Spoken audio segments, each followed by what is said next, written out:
Andrew, could you summarize the September ratings in the NFL, what they mean, and is it something that's temporary or is there a trend? Morning, Dan. I think it's too soon. I think we got to hold the phone on any kind of trend, and I know every other sports league and TV program would love to have this kind of ratings problem, but it is down. I think we have to look at a couple things. Number one, 2015, it seemed like every week we were seeing some missive from the NFL about breaking more records on their television ratings. So they're down from record pace. And then you sort of drill down. The night games are down.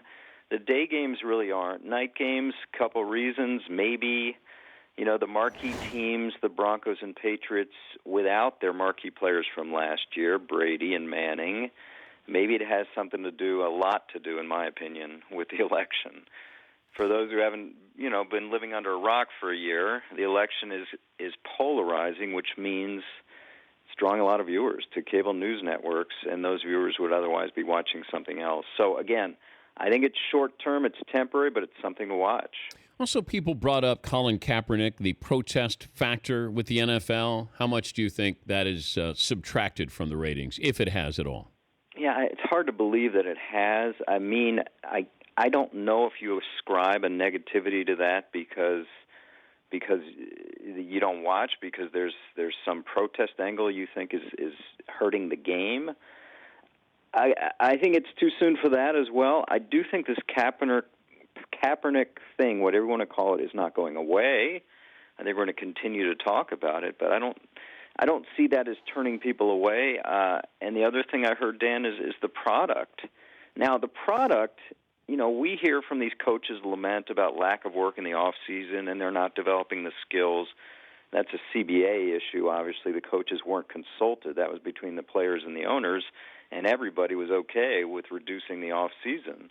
But that is something I just don't know if viewers generally, I'm not talking about guys in tunnel vision like us, but generally notice a difference in product based on lack of off season. So again, that's another curious reason given that I see. But how big of a sample size do you need before you say, you know what, maybe the NFL's hit its tipping point of you can't oversaturate the market?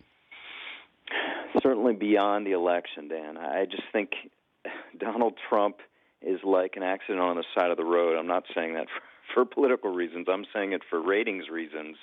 He is ratings gold. And I just don't think you can make any assessments of evening programming of the NFL going against this election. So I think if we start looking at past November, certainly when you get into the key games and the key part of the season, then it's something to be concerned about. Yeah, but again, coming off record ratings and dealing with this polarizing election.